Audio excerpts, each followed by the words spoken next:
जय श्री राम बच्चों। आज का टॉपिक है हमारा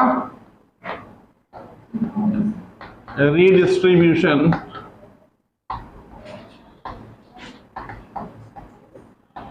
ऑफ चार्ज, और इसी को हम कहते हैं लॉस ऑफ एनर्जी।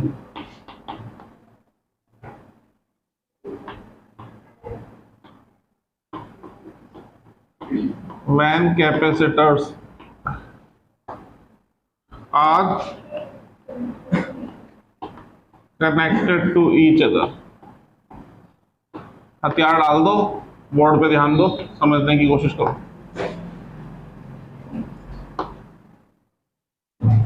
एक कैपेसिटर मेरे पास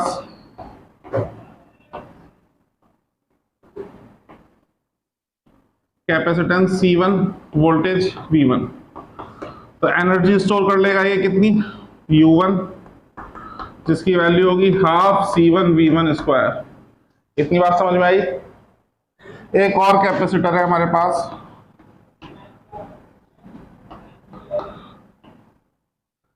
capacitance C2, voltage V2, energy store कर लेगा हाफ C2 V2 स्क्वायर।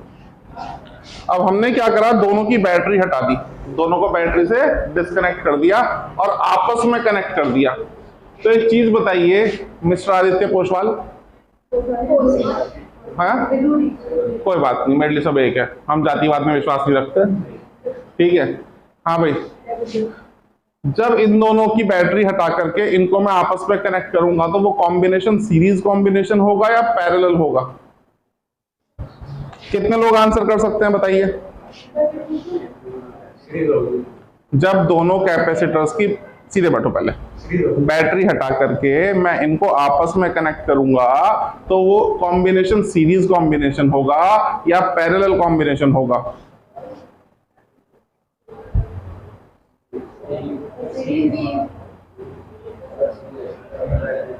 कितने लोग कह रहे हैं सीरीज? हाथ उठाइए। ये कौन सा हाथ उठाना होता है? आगे से ध्यान रखना, दो कैपेसिटर विदाउट सेल और बैटरी कभी सीरीज में कनेक्ट नहीं हो सकते, तो वो कॉम्बिनेशन कैसा होगा? भाई ऐसे ही तो जोड़ोगे।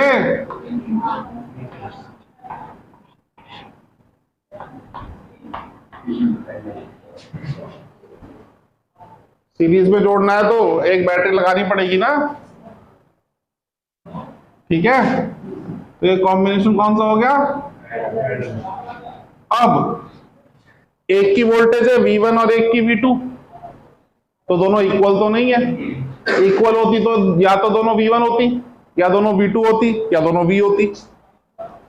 अब जाहिर सी बात है, इक्वल नहीं है तो अनइक्वल है, अनइक्वल है तो एक की वोल्टेज कम है और एक की वोल्टेज, जिसकी ज्यादा उससे कम की तरफ चार्ज फ्लो करेगा, इसीलिए कहते हैं रीडिस्ट्रीब्यूशन ऑफ चार्ज। तो एक की होगी डिस्चार्जिंग और दूसरे की होगी, चार्जेस की वैल्यू बदल जाएगी। समझ रहे हो बात को? इस चार्ज के फ्लो होने का जो प्रोसेस होगा उसमें कुछ एनर्जी लॉस होगा, और वही एनर्जी लॉस कितना होगा वो हमें पता करना है। तो जैसे ही मैं इन दोनों की बैटरी हटा करके इनको आपस में कनेक्ट करूंगा तो charges will flow from one capacitor to the other capacitor until and unless the electric potential of the two capacitors becomes equal to each other। जब तक कि दोनों का पोटेंशियल इक्वल नहीं हो जाता तब तक चार्ज फ्लो करेगा। किससे किसमें करेगा हमें नहीं पता, लेकिन करेगा।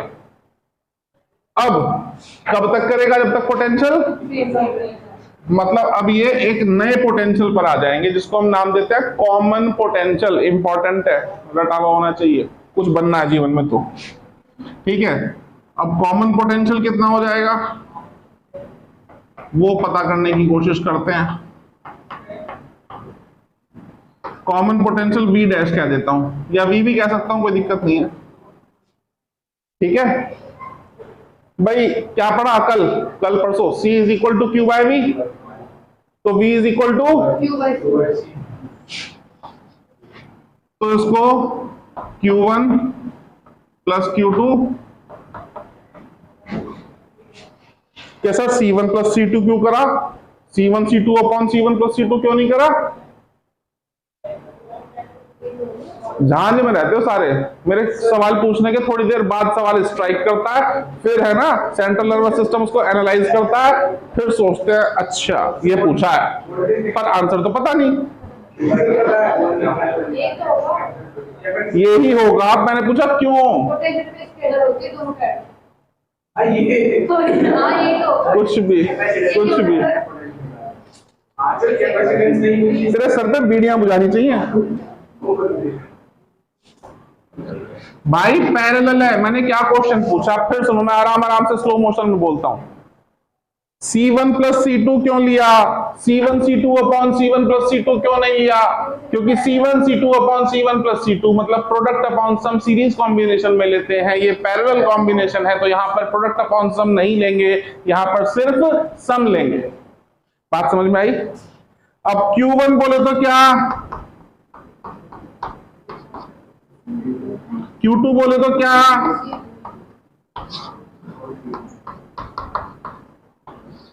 बात समझ में आई? अब वोल्टेज है तो कुछ एनर्जी भी होगी, कितनी होगी?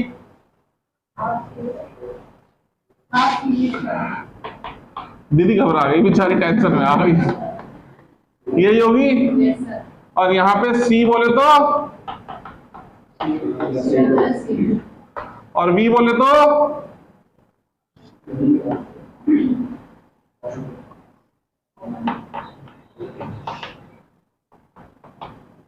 इतनी बात समझ में आई? किसी को कोई दिक्कत समस्या परेशानी है तो बताइए, नहीं है तो नोट कर लीजिए।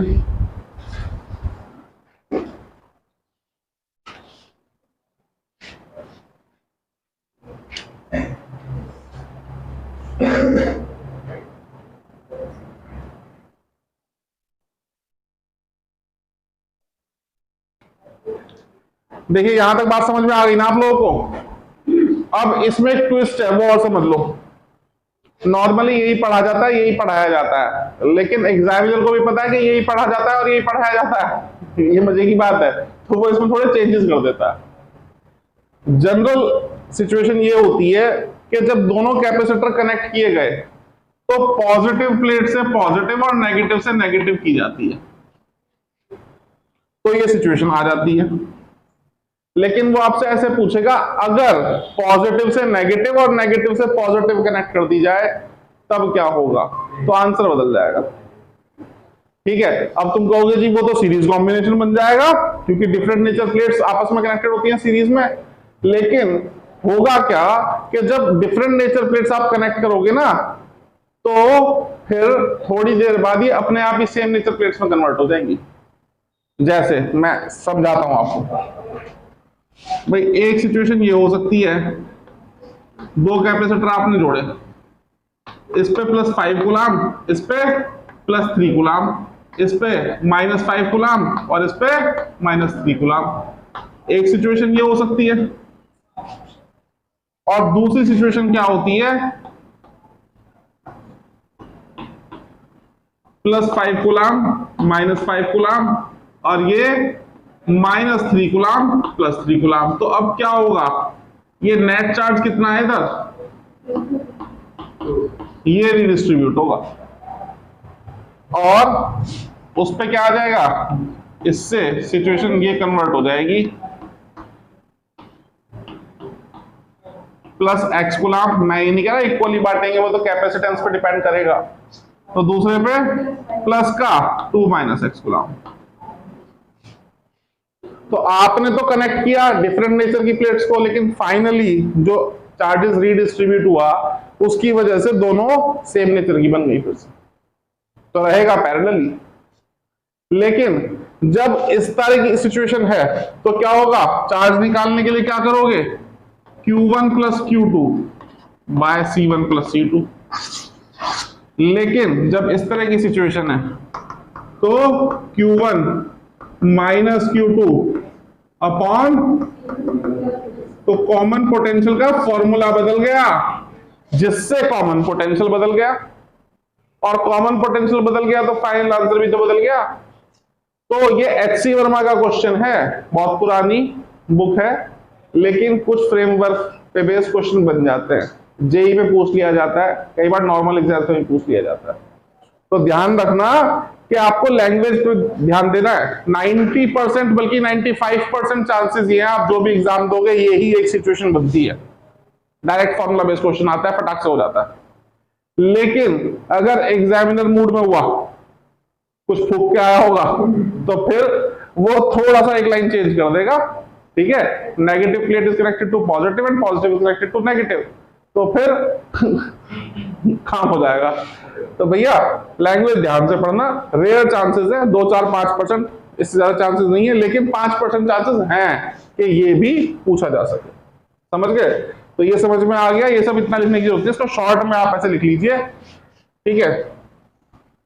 कॉमन पोटेंशियल मैंने आपको बताया, अब इसमें आगे देखिए, अब इसी बात को आप ऐसे लिख सकते हैं, एक लाइन डाल के, if opposite plates are connected, अगर opposite नेचर की प्लेट्स आपस में कनेक्टेड हैं तो कॉमन पोटेंशियल हो जाएगा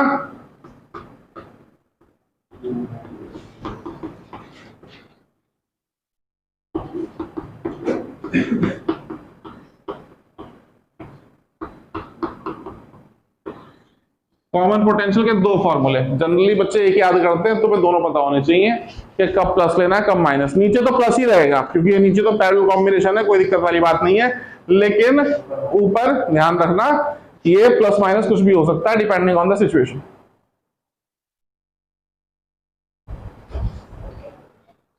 आ गया यहां तक, रब कर दें इसको। तो कॉमन पोटेंशियल निकालना आ गया। अब ये कॉन्सेप्ट क्या है कि इसके पास कुछ चार्ज था, कुछ पोटेंशियल था, इसके पास भी कुछ चार्ज और पोटेंशियल था। जब आपस में कनेक्ट किया तो charge will travel from higher potential to lower potential until the potential becomes equal, ठीक है। अच्छा, और जब चार्ज ट्रेवल करेगा वायर्स में तो उसकी वजह से कुछ एनर्जी लॉस होगा। वो एनर्जी लॉस कितना है वो हमें पता करना है। तो एनर्जी लॉस सिंपल, किसी भी चीज का लॉस निकालने का क्या तरीका होता है, भाई कल मेरे पास 10 रुपए थे, आज 7 रुपए, तो 3 रुपए का लॉस हो गया। कैसे बताया? डिफरेंस निकाल के। जब लॉस निकालते हैं तो इनिशियल माइनस फाइनल, क्योंकि इनिशियल वैल्यू बड़ी है, और जब चेंज निकालना हो तो फाइनल माइनस इनिशियल, क्योंकि चेंज पॉजिटिव भी हो सकता है नेगेटिव भी हो सकता है। लॉस तो होता ही नेगेटिव है, तो वो लॉस कह देने से समझ में आ गया कि नेगेटिव है। चलिए, तो लॉस इन एनर्जी कितना होगा वो पता करते हैं।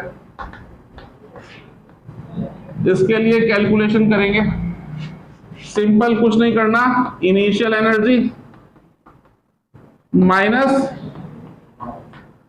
फाइनल एनर्जी, ठीक है। तो डेल्टा यू लिख देता हूं मैं इसको। इनिशियल कितनी थी? पहले कैपेसिटर की तो इतनी थी, और दूसरे की कितनी थी? इतनी थी, और फाइनल कितनी थी?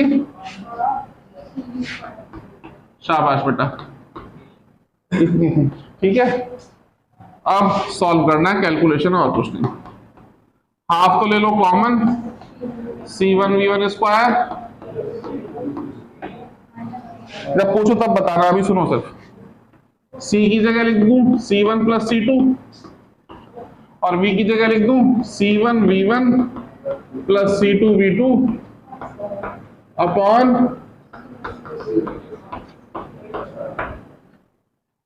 बात समझ में आई? इससे ये स्क्वायर कैंसिल हो गया, एलसीएम लेके सॉल्व कर सकते हैं। C1 की मल्टीप्लाई पहले इससे फिर इससे, C2 की मल्टीप्लाई पहले इससे फिर इससे, और उधर a प्लस बी का होल स्क्वायर खुल जाएगा। हैंड टू हैंड मत लिखो, तुम समझो। C1 square V1 square, C1 C2 V2 square, फिर C1 C2 V1 square V2 square, और ये माइनस ये a प्लस बी का होल स्क्वायर खुल जाएगा। तो C1 square V1 square plus C2 square V2 square plus 2C1 C2 V1 V2, और denominator में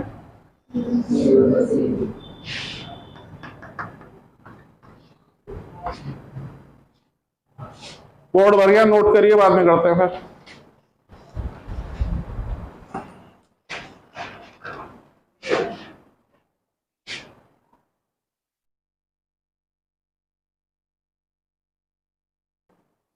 देखिए इसमें आगे ये वाला ब्रैकेट ओपन कर दूंगा तो साइन बदल जाएंगे ना सबके। ये नेगेटिव हो गया, ये नेगेटिव हो गया, और ये भी नेगेटिव हो गया। तो इससे ये बची हुई टर्म में से C1 C2 कॉमन आ सकता है।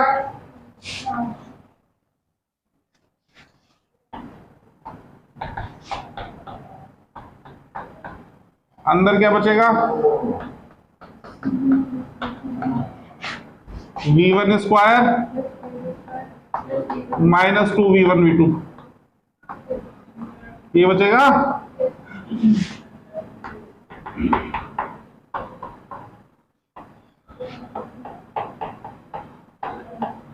इसको V1 माइनस V2 का होल स्क्वायर लिख सकता हूं। यह है लॉस ऑफ एनर्जी का फॉर्मूला, जिससे डायरेक्ट आपके न्यूमेरिकल्स होंगे।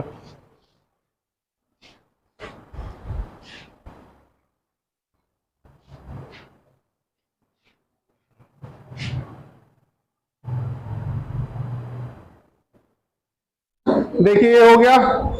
इसके बाद हम स्टडी करेंगे एनर्जी डेंसिटी और energy stored per unit volume. बहुत सिंपल सा है, डायरेक्ट फॉर्मूला पूछ लेते हैं कई बार कॉम्पिटिटिव में भी, याद कर लीजिएगा।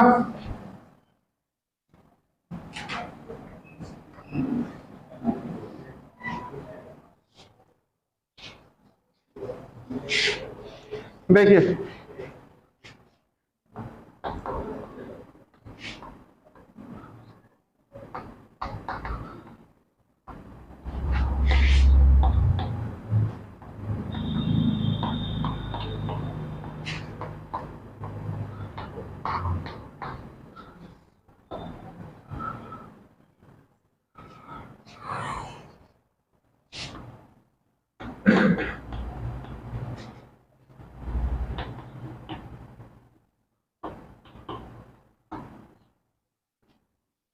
एनर्जी क्या पड़ी?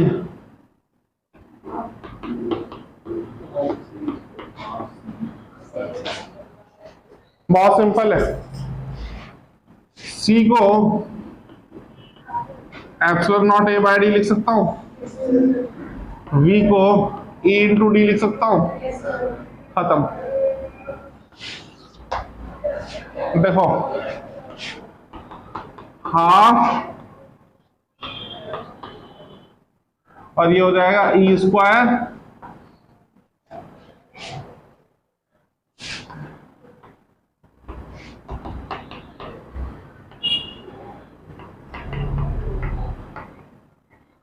एरिया इंटू डिस्टेंस क्या होता है?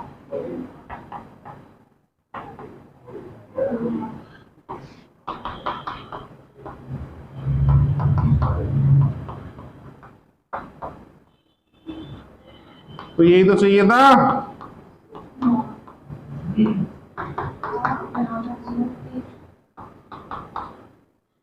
इसको छोटे यू से डिनोट करते हैं।